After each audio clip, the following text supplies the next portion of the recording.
Chapter 11. "You've been holding out on me," said Attila above the whir of the blades. "Oh?" She adjusted her headset so she could hear him properly. "How so?" "You never told me you could fly a copter." She shrugged. "The way they make these things these days, it only takes a couple of engram imprints, some vert real lessons, and then some hands-on." She smiled at him. "I bet we could just plug a new program into you, and you could do it too. In fact, I bet you could do it right now." She pushed a button. The steering wheel came off, and she handed it to him.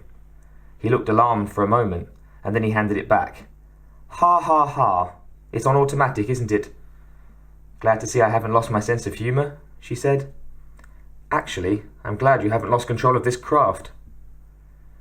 Even though he didn't have the right sort of circulatory system, it was clear that Attila was white-knuckling the ride. She didn't blame him at all. She was swooping around a bit too much.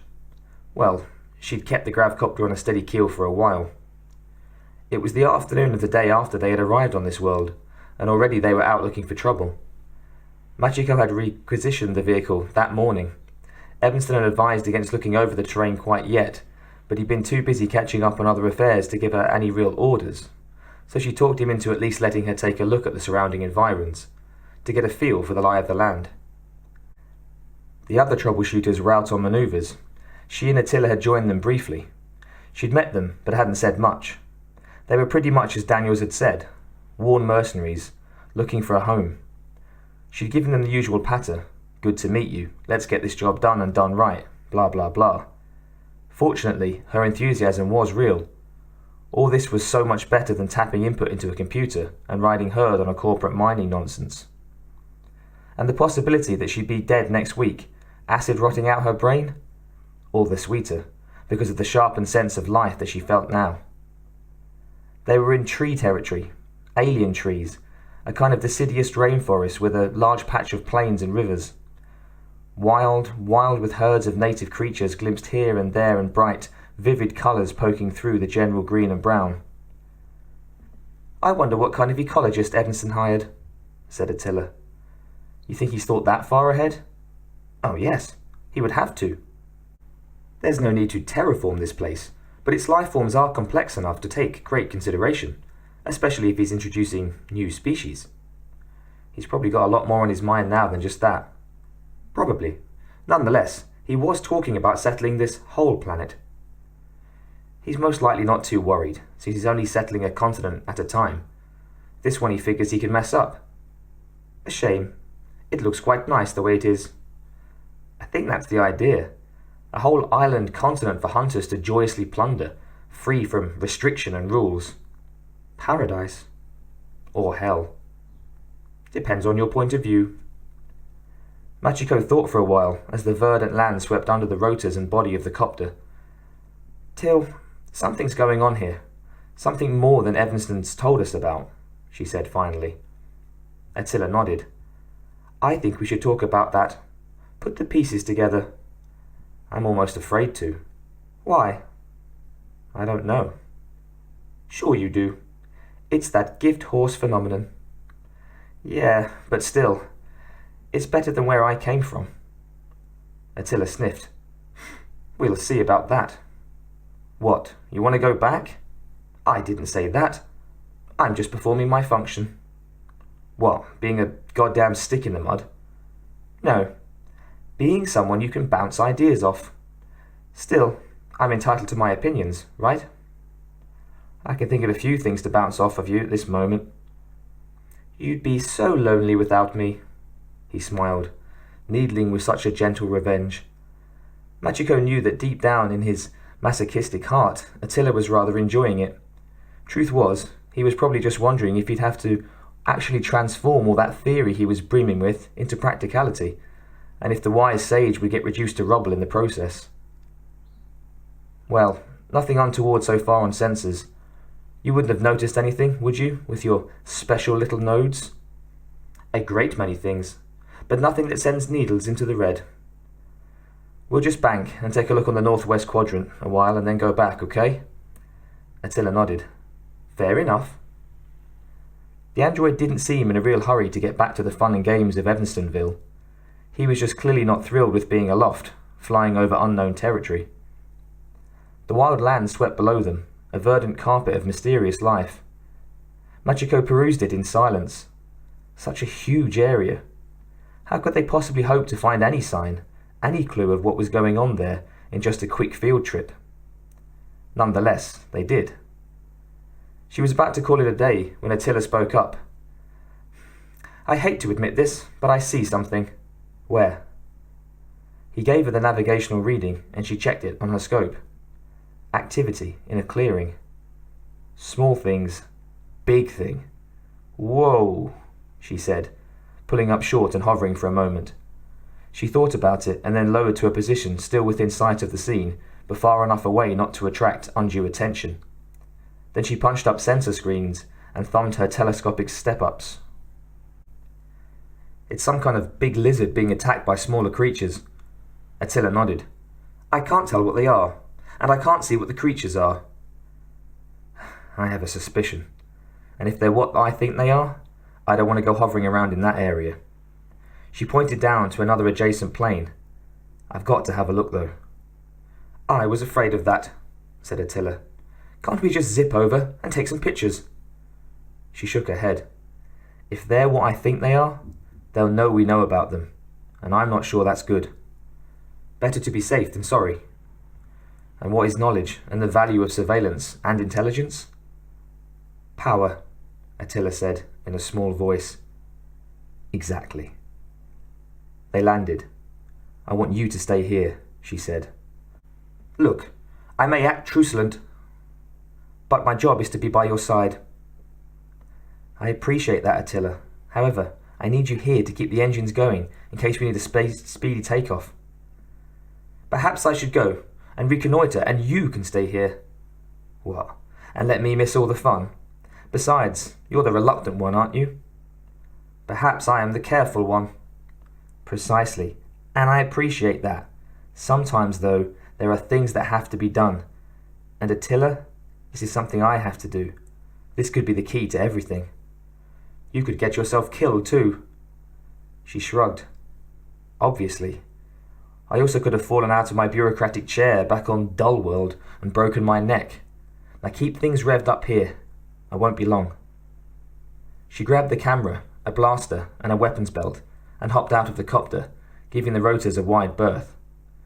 Quickly she loped up the grassy knoll separating the fields, and then skulked through a large copse of trees. She was glad the copter was quiet. If the subjects of her quest here were as involved as she thought they were, they wouldn't have noticed the copter at its distance. She supposed she should have gotten close enough to get a make on them, and split. However, something deep inside her wanted some action, wanted to get closer. Was she being reckless? She thought not. There was something more down here than could be recorded through a telescopic lens. And she had to see it for herself. She made her way through the trees and underbrush, finally coming out through a glen to a perch above the clearing. Halfway through, she began to hear the sounds of a most peculiar battle. Roars and snarls and cries. She could smell blood and conflict in the air. She looked out. Standing on its hind legs in the slight valley below, lunging and slashing at its attackers, was a 30-foot-tall beast with a tail the size of a very large tree, teeth and claws the size of butcher knives. The attackers were 10 Yautja. They could have been members of her old pack, but then predators had no particularly variable fashion consciousness.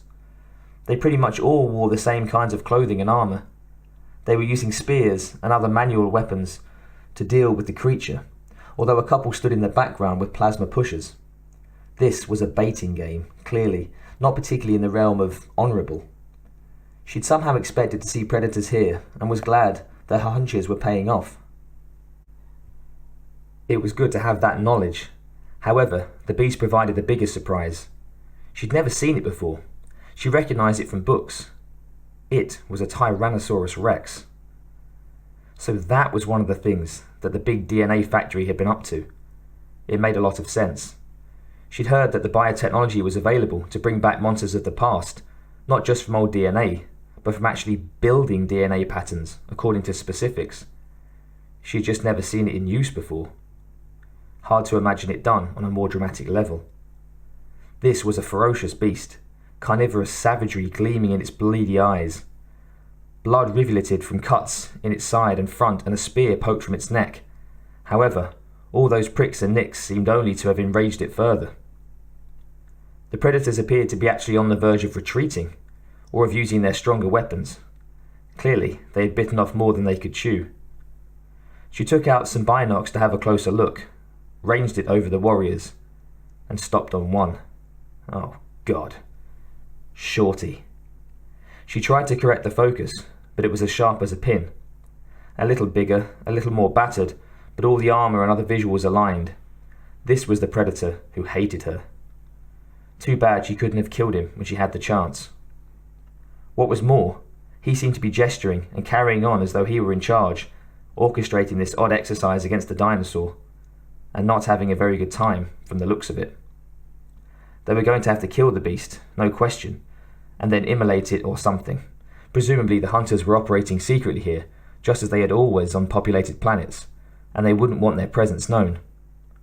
Should Evanson find one of his T-Rexes dead from a spear wound or blaster burns, he'd certainly have a better take on the mysterious things happening on this world. Her mind was spinning with conjecture and speculation. So much so that she hardly heard the sound of the leaves rustling, the snapping of a twig. Nonetheless, something deeper alerted her, a rising of her hackles, a deeper instinctual alarm. She turned and saw the hunter behind the tree. Instantly she realized how lucky she'd been.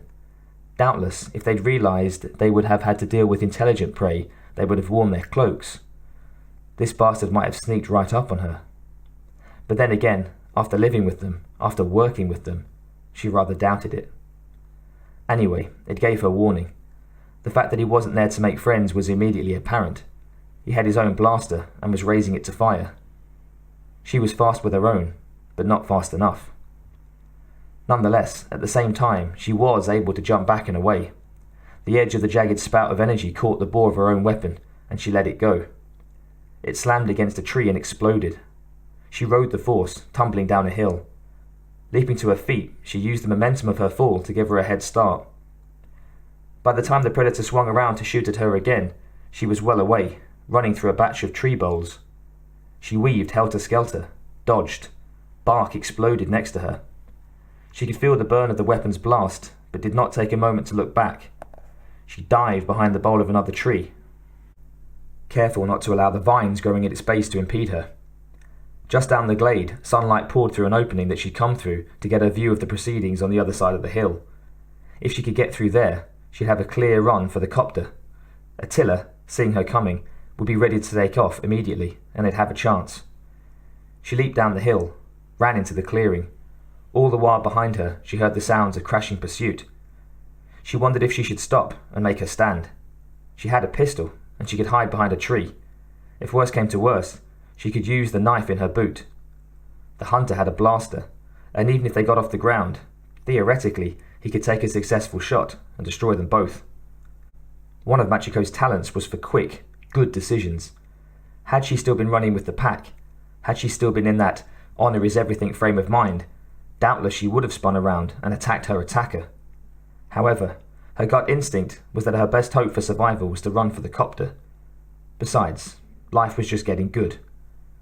She broke through into the clearing, began running for her life. Machiko noted to herself that next time she went on one of these little jaunts, she was going to bring along a radio unit. She just hadn't intended to leave the copter. This was supposed to be only a quick reconnaissance. Anyway, she had to live now with the realization that she couldn't contact Attila. Which was unfortunate, in light of the fact that when she stormed down that ridge pell-mell, there was no sign of copter or Attila. She hardly paused. She kept on running. Across the clearing were more woods and cover. If she could make that, there was a chance. The thought pounded in her head, though. What happened to Attila? A blast ripped a fiery divot just to her right side. She zigzagged, dodging any other burst. In doing so, she caught sight of the predator, pounding into the sunlight, armed and ready for anything. Hardly a sight fiercer in the universe, and this was no ground on which to fight the bastard. Her lungs aching, she hurled herself towards her objective. She expected to feel the blast of a bolt in her back any moment. No, she thought. No, came the voice of the warrior in her. Better to meet death head on. Challenge. She wouldn't make it to the other side of the clearing. This guy would be too good a shot. She had to rely on something she knew well, the warrior's ego. Standing in the open, seemingly unarmed, she doubted the predator would kill her, not without allowing her a fight. Unless, of course, things had changed, which didn't seem likely. She was just in the act of turning when she heard an explosion. Her instinct slammed her down onto the ground immediately, but her peripheral vision caught the action. The top of the hunter's body simply blew apart in a gale of fire and blood. Shards of armor and limbs and skull and bone went every which way, as if a ripe metal pumpkin had just exploded. The remainder of the body teetered, fell. Machiko hit the dirt, rolled. The taste of rich loam and blood was in her mouth, but she hardly noticed. A familiar whooshing. A dark form swooped down towards her. She raised her pistol, but then lowered it. The gravcopter lowered itself, drew even with her. The door flopped open. She didn't need an invitation. She jumped, catching hold of the ladder and quickly pulling herself up and over the lip of the door. In a flash, she was in the passenger seat. The door closed behind her. Attila pulled the vehicle up and over the tops of the trees, heading back for Evanstonville. "Are you all right?" he asked, hands steady on the controls. Yes. She shook her head and shot a look back at the biological wreckage. How? I hadn't realized it before, Machiko, but this copter seems to be very well armed. That little exhibition, for example, was the result of a first-rate rocket launcher. She took a deep breath. They'd already jumped a goodly distance. Some of the adrenaline was seeping out of her, replaced by surprise. "Attila? I didn't know you could fly a copter." "An unexplored area of my programming. When I detected the fracas in the woods, I assumed you would return, most likely pursued. I thought it would be best to reach a firing point at which I would be able to deal with a maximum of pursuers." "Good choice. I thought you'd left me." The self-satisfied look on Attila's face melted. "Machiko, I would never do such a thing." No, of course not. I'm sorry. Thanks. Good move. Now let's get back to home base. To confront Livermore Evanston on this matter? No. We've got to give the situation some thought first. She remembered then to buckle her harness. The hunters are doing their bug thing. But why here?